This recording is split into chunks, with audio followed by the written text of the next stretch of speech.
অতীত অতীত থেকে তুমি কিভাবে পালাতে চাও? অতীত হচ্ছে মানুষের ছায়া। সূর্য যত ঢলে পড়ে ছায়া তত দীর্ঘ হয়, দীর্ঘ থেকে দীর্ঘতর হয়। একসময় সে ঘাতক পলাতকের মতো ছুরি হাতে সামনে এসে দাঁড়ায়। তার কাছ থেকে তুমি কিভাবে পালাতে চাও?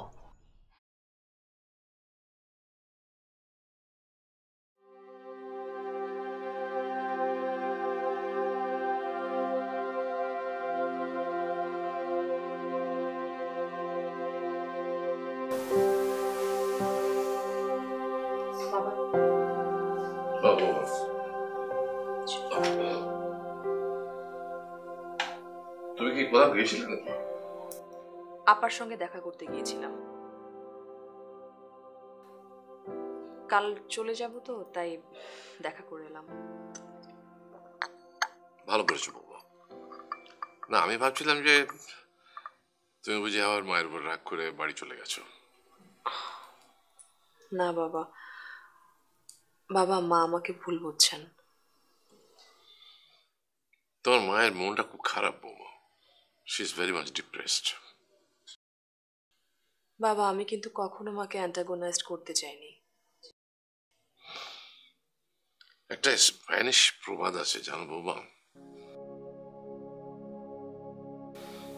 যে একটি মুরগি কখনো দুই পায়ে একসঙ্গে খাবার খুঁজতে পারে না। মানে বাবা? সবকিছু সবসময় একসাথে পাওয়া যায় না বৌমা। কিছু পেতে গেলে কিছু হারাতে হয়।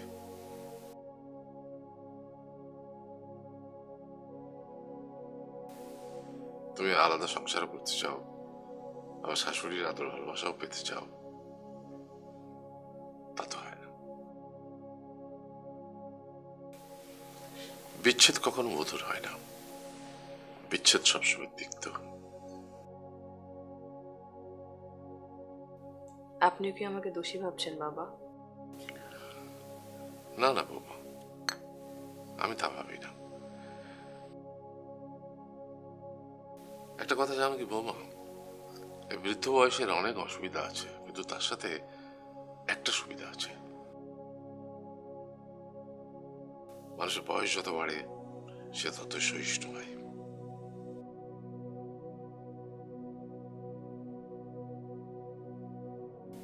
আমি কখনো তোমার উপর রাগ করি না। তোমরা যদি সুখে থাকো, তোমরা যদি ভালো থাকো, আমরা সবসময় খুশি হবো, এই কথাটা মনে রেখো।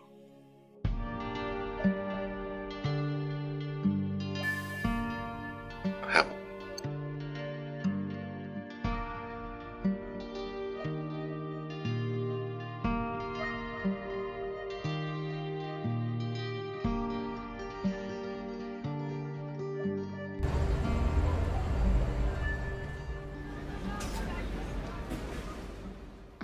তুই সবকিছু ঠিকঠাক মতো গোছগাছ করেছিস তো? হ্যাঁ হ্যাঁ, সব কিছু ঠিক আছে।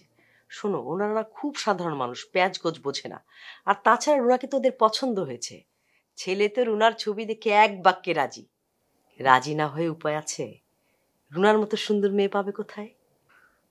নাজমা রে, ছোটবেলায় নানির মুখে একটা শ্লোক শুনতাম, অতি বড় ঘরণী না পায় ঘর, অতি বড় সুন্দরী না পায় বর। এমন অলক্ষণে কথা বলো না তো বুবু। আচ্ছা, মানুষের জীবনে দুই একটা দুর্ঘটনা থাকে না? থাকে তো। মানুষ তো আর গাছ নয়। আমার খুব ভয় করছে রে নাজমা। ভয়ের কিছু নেই বুবু। বিয়ে হয়ে গেলে রুনা চলে যাবে ফিনল্যান্ড, স্বামীর সাথে সংসার করবে, ছেলে মেয়ে হবে, দেশে বিদেশে ঘুরবে, আনন্দ করবে। এর মধ্যে দেখবে ঘটনাটা বিলীন হয়ে গেছে। তাই যেন হয়, সবাই তোরা দোয়া করিস রে বোন। তাই হবে, দেখো।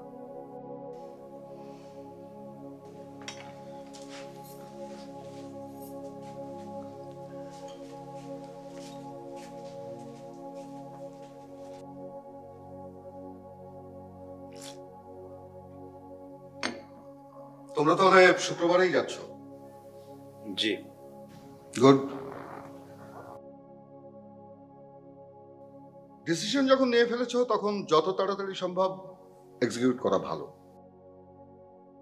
আর আমি বলে দিচ্ছি, ওখানে তোমার জন্য বাসা রেডি থাকবে। Thank you sir. আমাদের চিটাগাং অফিস কিন্তু ঢাকার মতো না, ওরা ইন্ডিপেন্ডেন্টলি চলে অভ্যস্ত, তাই তোমাকেও মানিয়ে নিতে হবে।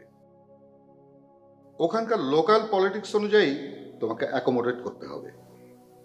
জি স্যার। তোমার হাতের অবস্থা কি? ভালো না স্যার, আপনার দিয়ে 8 লাখ টাকাই তো ফেরত দিতে পারছি না। আরে আমি কি চেয়েছি নাকি? Take your time. তোমার খরচ যেহেতু বাড়ছে, ইনকামটাও কিন্তু বাড়াতে হবে। কিছু ভেবেছো? হ্যাঁ, আমি একটা সাইড বিজনেসের কথা ভাবছি। কি বিজনেস? Freight forwarding. লোকটা কে? আমার এক বন্ধুর সাথে। বন্ধু? পার্টনারশিপ বিজনেস আমাদের দেশে একটু সমস্যা। পার্টনারশিপ বিজনেসটা শুরু হয় সম্পর্কের ভিত্তিতে, আর ভেঙে যায় কিভাবে জানো? যুক্তির ভিত্তিতে। জি স্যার। আর একটা ইনফরমেশন তোমার জন্য, সিনথিয়া কিন্তু এখন চট্টগ্রাম।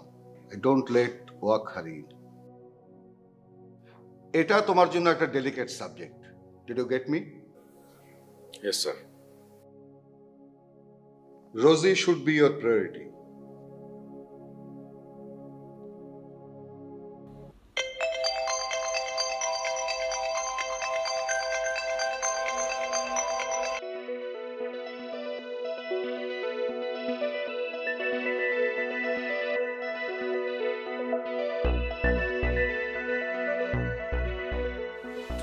নাজমা কি বললো?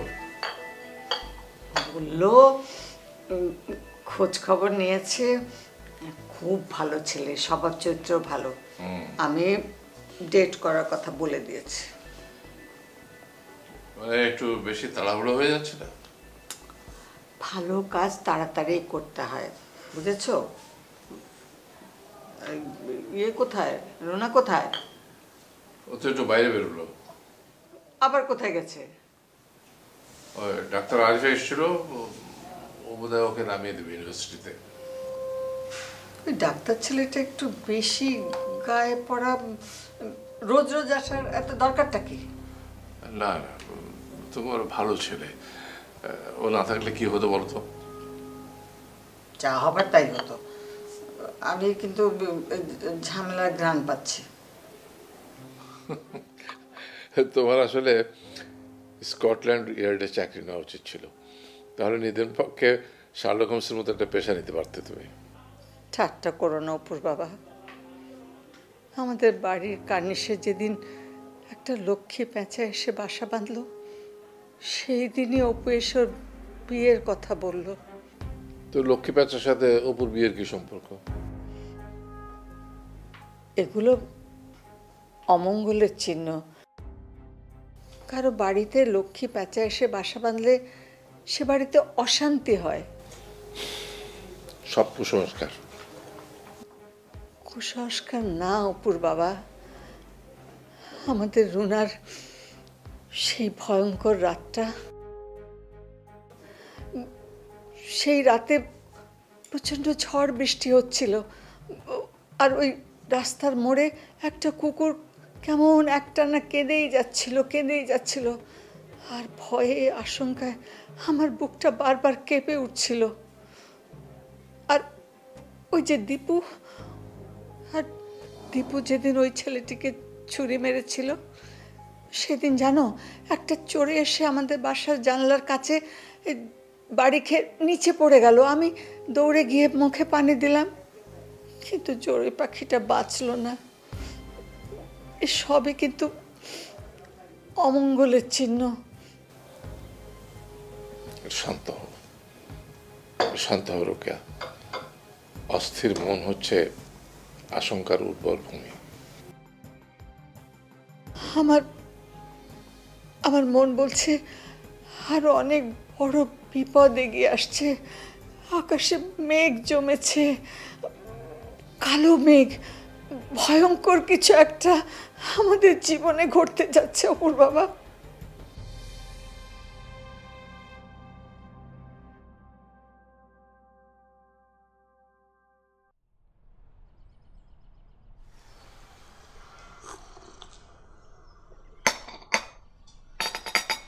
চট্টগ্রাম তাহলে চলেই যাচ্ছেন? চাকরি করি ভাই, তাদের কথা দিয়ে তো চলতে হয়। যেতে না চাইলে অবশ্যই একটা অন্য পথ বের করা যাবে, আলমগীর সাহেবকে বলেন। না ঠিক আছে, আই নিড এ চেঞ্জ। আসলে এই ঢাকার ক্রাউডেড জীবন আমার আর ভালো লাগছে না। I need a fresh start. এই ক্লাব, অ্যালকোহল একটু বেশি বেশি হয়ে যাচ্ছে। আরে ব্রাদার, নিজের মধ্যে কিছু ত্রুটি রাখতে হয়, ত্রুটি না থাকলে তো মানুষ ফেরেশতা হয়ে যাবে। ত্রুটিমুক্ত হওয়া কি সম্ভব? ত্রুটি রাখার দরকার নেই, ওটা এমনিতেই আমাদের মধ্যে থেকে যায়। ওটা কাটিয়ে ওঠার চেষ্টা করাই বোধ হয় জীবন। সে আর কয়জন কাটিয়ে উঠতে পারে? বেশিরভাগ মানুষই তো জানে না কোনটা তার ত্রুটি। নিজের মালিন্য আবিষ্কার করা খুবই যন্ত্রণার ব্যাপার। আপনি আপনার মালিন্য আবিষ্কার করলেন, কষ্ট পাচ্ছেন, কিন্তু আপনার মালিন্য আপনি নির্মূল করতে পারছেন না। এটা খুবই ভয়াবহ ব্যাপার। আপনি কোন মালিন্যের কথা বলছেন? এই তো আমাদের লোভ, ক্রোধ, হিংসা, ঘৃণা, টিকে থাকার চেষ্টা, অ্যাডজাস্টমেন্ট, ভান করা, মিথ্যে বলা। Man, you are very sensitive. এত চিন্তার দরকার কি? আমি তো খাই, দাই, ঘুমাই, পান করি আর কাজ করি, এত ভাববার তো দরকার দেখি না। মানুষ তো পশু নয়, মানুষ চিন্তাশীল প্রাণী। আরে ভাই, চিন্তাশীল আর কজন? আমি তো দেখি সবাই চিন্তাগ্রস্ত, সবাই ইনসিকিউরিটিতে ভোগে।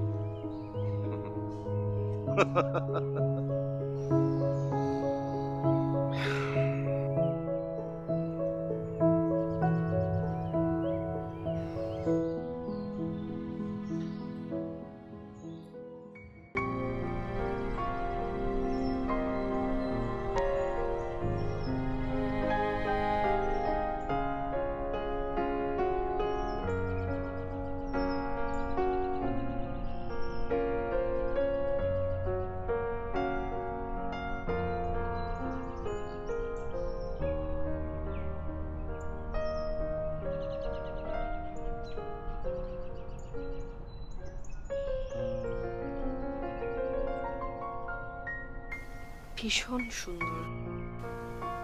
অনেকদিন পর প্রাণ ভরে নিঃশ্বাস নিলাম।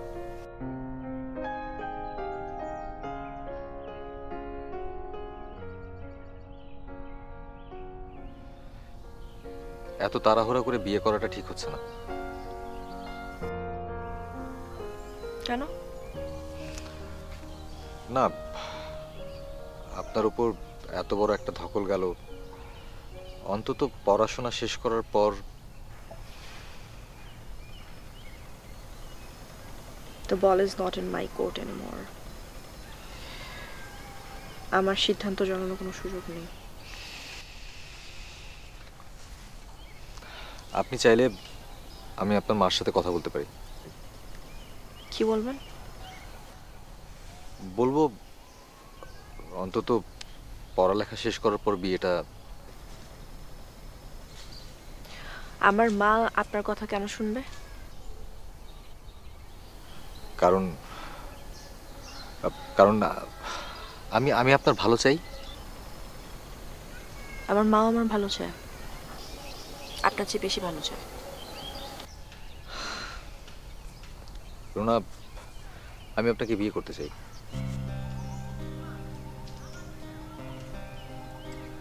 কেন বিয়ে করতে চান? রুনা, আমি তো জীবন থেকে পালিয়ে বেড়াচ্ছিলাম। আপনাকে দেখার পর আমার আবার বাঁচতে ইচ্ছে করছে। আমি আপনাকে ভালোবাসি রুনা।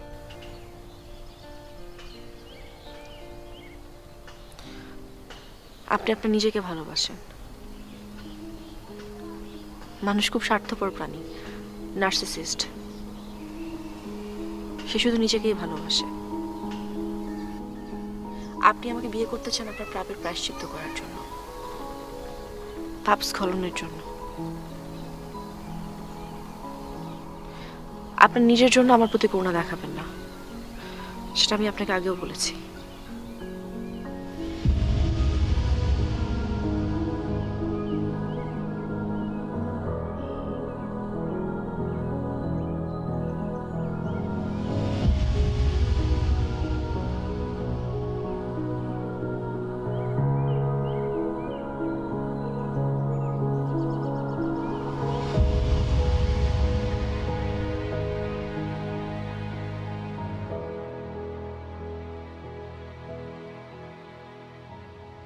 কোথায় গিয়েছিলি? ইউনিভার্সিটিতে একটু কাজ ছিল। আরিফের সঙ্গে যাবার দরকার কি ছিল? বললো নামিয়ে দেবে। কেন, কিছু হয়েছে? জ্ঞান বুদ্ধি কি কোনোদিন হবে না? অসুবিধা কি মা? অসুবিধা কি বোঝো না? বিয়ের আগে এই কটা দিন ঠিকঠাক মতো চলো, তারপর ফিনল্যান্ড গিয়ে স্বামীর সঙ্গে যা ইচ্ছা তাই করো। যা ইচ্ছা কি করব? বেয়াদব মেয়ে, মুখে মুখে কথা, যা সামনে থেকে।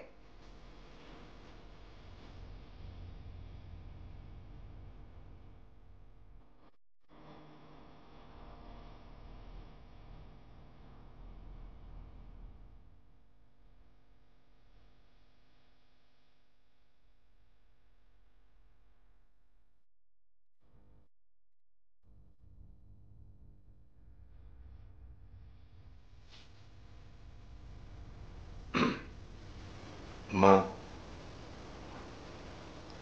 বলো।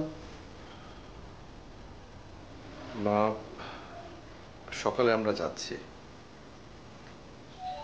জান, সব গোছগাছ হয়েছে? হ্যাঁ মা। মা, তোমাকে একটা কথা বলি। মা, তুমি আমাকে ভুল বুঝো না। আমার আসলে কোনো উপায় ছিল না।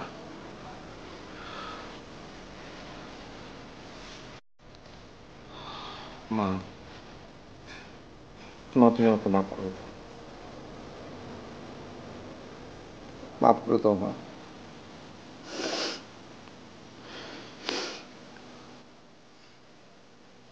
সন্তানের কোনো অপরাধী মা মনে রাখে না রে বাবা। সন্তান যে মায়ের আত্মার অংশ, শরীরের অংশ। তুই যখন আমার পেটে ছিলি, একটা নারী তোকে আমার সাথে যুক্ত রেখেছিল। ওই নারীটা দিয়েই তুই বেঁচেছিলি, তুই আকার পেয়েছিস, আর আমি পেয়েছি আমার মাতৃত্বের আনন্দের গর্ব।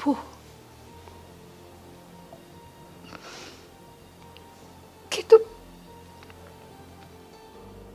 জন্মের পরে আমরা বিচ্ছিন্ন হয়ে গেছি বাবা। তুই বড় হয়েছিস, আলাদা একটা মানুষ, একটা অন্য মানুষ। আমার ছোট্ট অপুকে আমি হারিয়ে ফেলেছি বাবা।